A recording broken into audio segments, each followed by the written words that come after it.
You're watching Mirror 7 News. Stay informed, stay ahead for more news. Alright, we need to talk about And Just Like That Season 3, Episode 8, because, wow, there's a lot to unpack. First off, it was a normal-length episode for once, and honestly, thank the TV gods. That alone made it feel a little more cohesive and digestible compared to the meandering chaos we've seen this season. Now, let's get straight to the emotional core and chaos. Aidan. Yes, he's back, and just as emotionally manipulative as ever. He drags his bags into Carrie's apartment, quietly dropping the bombshell that he's now basically free-floating in New York with no return date. His teenage son Wyatt apparently chose to stay with his mom, so now Aidan's hovering like a ghost of Carrie's romantic past. And get this, he tells her all of this only after spending the night in her bed. Classic Aidan, right? You want to root for him, but he just keeps showing up at the worst possible times, dropping emotional weight Carrie didn't ask for. Speaking of chaos, Lisa Todd Wexley's fashion choices continue to push boundaries, and not always in a good way. That red jumpsuit, she looked like she was about to jump out of a plane. And the circus ringmaster vibes? Confusing. Meanwhile, her flirtation with Marion is heating up. From sex dreams to awkward near confessions, LTW is dancing dangerously close to full-blown affair territory. And honestly, it's messy, but it's kind of thrilling. SATC roots are showing here, and I'm into it.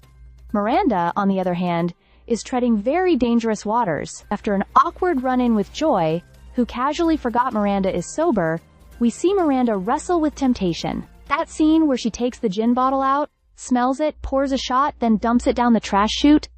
That one hit. For once, the show slowed down enough to let a moment breathe. You could feel the internal struggle. It was Miranda at her most human, her most raw. Let's hope this isn't the beginning of a backslide. Then we have Charlotte, who's dealing with vertigo? In a gallery?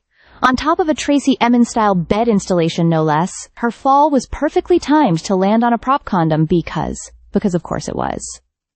And her warning to Miranda not to drink the champagne? Loud, theatrical, and somehow still missed by Joy. Seriously, what is going on with Joy? And don't get me started on Seema and Adam. Their chemistry was hot, the skin was glowing, and their sex was fun and carefree. Until dinner hit. Crystal deodorant?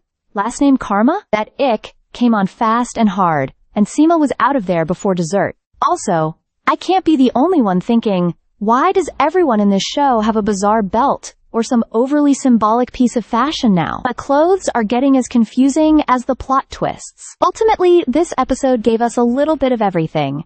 Messy love lives, sexual chaos, sober struggles, and eccentric fashion that sometimes borders on performance art. It was silly, yes, but also surprisingly affecting. And just like that, I'm already anxious about what next week will bring. Stay subscribed for more videos.